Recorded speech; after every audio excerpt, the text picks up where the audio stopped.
Now, from the Bay Area's local news station, you're watching the KRON 4 Morning News at 7. And we're starting off the 7 a.m. hour with an update of weather and traffic, and for good reason. The rain continues, albeit not as heavy as it was this time yesterday morning, but we're still seeing some showers out there and more on the way. Yeah, and more snow on the way, too, for the Sierra. Blizzard-like conditions there.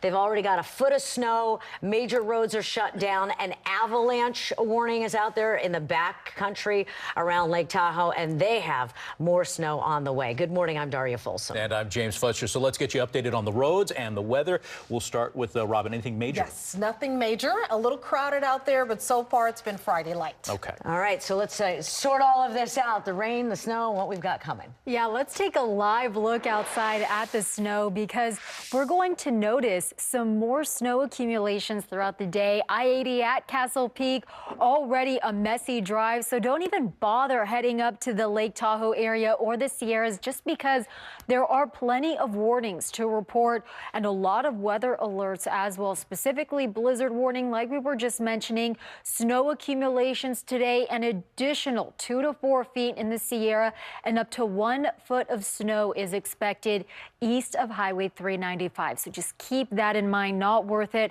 Head out tomorrow or even Sunday as well because those snow showers are going to continue. In addition to that, a winter storm warning also in effect now through Saturday afternoon and up to 4 feet in high country, and the Sierra forecast for the next 3 days.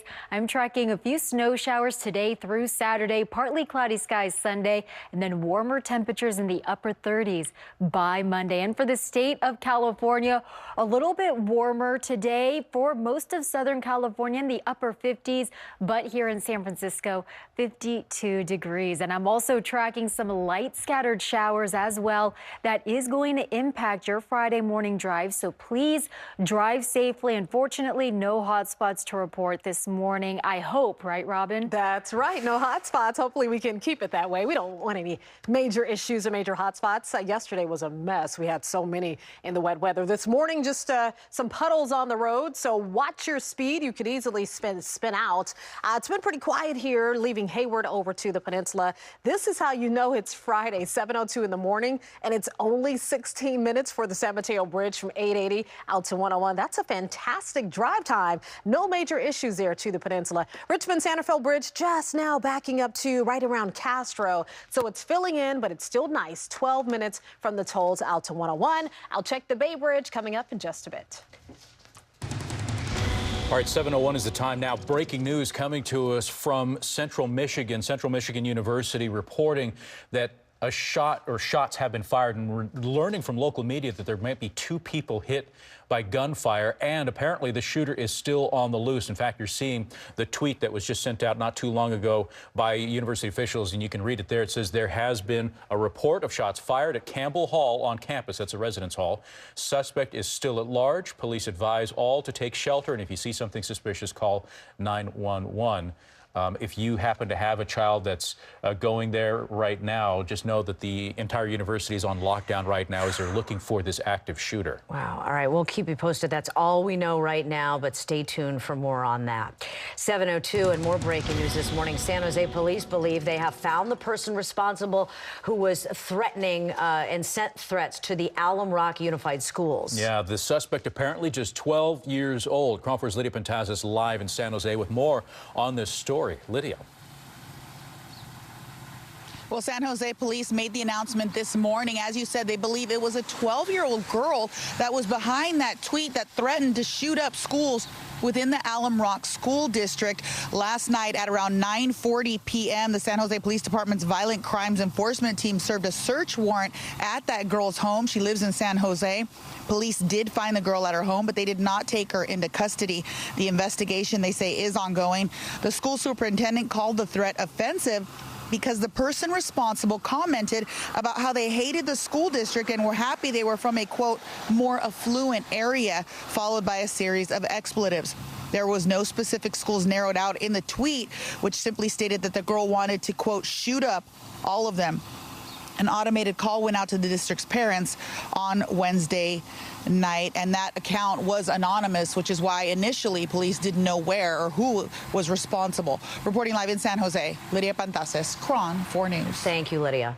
And we're also tracking the big board this morning, too. That's been another one of our breaking news stories as stocks took a big dive right at the beginning of the trading day. A little more than a half hour ago, you can see they're now flirting with 300 points to the downside, all in reaction to President Trump's announcement yesterday that he was going to be instituting major tariffs now on imported steel and aluminum. And a lot of investors, a lot of Wall Street analysts, and a lot of politicians on both sides of the aisle are doubtful that this is going to end in anything but good news.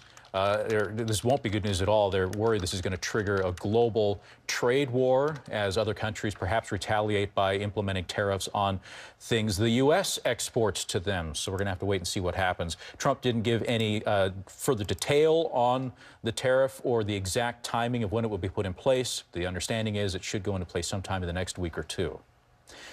New this morning, police in San Francisco are looking for this car now connected to an attempted robbery. Police at the Ingleside station released this picture on Twitter. It's a BMW X5 with paper plates. It was seen parked in a driveway when the passenger got out and tried to get into a neighboring home, but was scared off. So if you see this vehicle, call police. It's 7:05, and in the East Bay, a large apartment fire in Fremont left more than 36 people without a place to live. The fire broke out yesterday afternoon at the apartment complex on Wood Creek Terrace, and it spread from the upstairs units to the attic and the roof. 16 apartments in all were damaged. That leaves 34 people without a place to live for now. We spoke to a woman who lives there, and she said she tried to save what she could. It was very terrible. I never saw that type of fire in my lifetime. It makes me so scared. So I took all my valuable things from my house and I came out very fast. Contractors say that that fire has caused about $2 million in damage.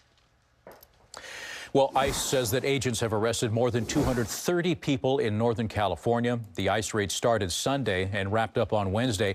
And in that time, 232 people arrested. And ICE says that of those arrested, 180 people were either convicted criminals or had previously violated a deportation order. Meanwhile, the Justice Department is launching an investigation into Oakland Mayor Libby Schaaf after she warned people that these ICE raids were coming. The DOJ says that warning caused 800 people to avoid arrest. I think it's outrageous that a mayor would circumvent federal authorities and certainly put them in danger by making a move such as that, and that's currently under review by the Department of Justice. Well, the DOJ is looking into whether Schaaf's warning constitutes obstruction of justice. Mayor Schaaf, though, defended her decision, calling it her duty and moral obligation, although she does admit that she's been getting some fairly angry responses, including death threats. San Francisco's interim mayor says the city is putting more money into a legal defense fund for detained immigrants. Interim Mayor Mark Farrell says the city will spend an additional $3.5 million, bringing the total now to more than $11 million per year. One public defender says that his office will have the ability now to double the number of people that it represents from 100 to 200. In the North Bay, officials are closely watching the burned areas left from last fall's firestorm. Debris from those storms could make its way into storm drains, and that would cause flooding. So they're worried about that, and that's what happened in Santa Barbara. In Mendocino, they're really worried about mudslides. After the fires there in Southern California, that's what happened, and a lot of people were trapped and killed under all that mud. Santa Rosa's assistant fire marshal says it's vital for people to keep an eye out and also to prepare. As we get hit with more wet weather, we are seeing damage yesterday that they've had to fix. You can see that a tree knocked down some electricity lines in the Oakland Hills there, and trees are all over the place, so they're cleaning that up. It happens. It's a price you pay for living in the hills. This happens up here when there's wind and rain, and I think we're used to it. And we just pray that it doesn't fall on somebody's house or somebody's family. Fortunately, nobody was hurt when that tree came down. The power lines broke, but no property was damaged there. PG&E was able to restore power within a few hours. Well, happening now in Southern California, a lot of neighborhoods are under evacuation orders ahead of a powerful winter storm that's sweeping in. As many as 30,000 people, in fact, have been ordered to leave their homes. This in the foothill communities of Santa Barbara County. And that's, of course, where we saw the devastation from last year's wildfires and the resulting mudslides. And we have new details about what led up to a police shooting in Fairfield. Police say the man was reaching for a gun when he was shot by the officer. That man is still in critical condition this morning. He's been identified as Christian Reyes. The shooting happened Wednesday afternoon right near Pennsylvania Avenue. Investigators say the officer was trying to stop Reyes, who was walking on Crowley Lane. The officer was not injured. A CHP officer is recovering, though, after being injured in a crash. It happened on San Felipe Road, right near the Santa Clara County and San Benito County border. The officer was pulling over a car for speeding when another car hit that patrol cruiser, causing it to flip over.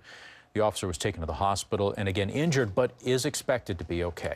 7:09, and today hundreds will attend a private funeral service for Billy Graham. The evangelist reverend died last Wednesday at the age of 99. Thousands of people paid their respects already throughout this week, including President Trump and Presidents George Bush and Bill Clinton. A private service is going to be held today at Graham's Library in Charlotte, North Carolina. His son had this to say about his father. Your kindness to my father. He would say that this is too much about Billy Graham. He wouldn't be happy. He wanted to be more about the Lord Jesus Christ. Billy Graham preached to millions of people across the world during his lifetime. Coming up on the KRON 4 Morning News, the steps that one Bay Area police department is taking to improve gun safety in their community. And a spike in the number of kids going to the ER all across California. We'll tell you what they're eating that's making them sick. And after the break, the snow in the Sierra causing problems for some of the resorts. We're going to speak live with someone from Tahoe to give us an update on conditions and what the stoke level is this morning. Marisa? Good morning, James and Daria. Not only are we tracking snow, but also some light showers to start out your Friday morning drive from the KRON 4 Weather Center, and a threat of pop-up thunderstorms possibly later this afternoon. More coming up. And I'm tracking your Friday morning commute. It's crowded, but it's not that bad. A live look at 80 into San Francisco, backed up here beyond West Grand. But overall, a quiet commute and moving well across the upper deck. You're averaging 17 minutes. More drive times after the break.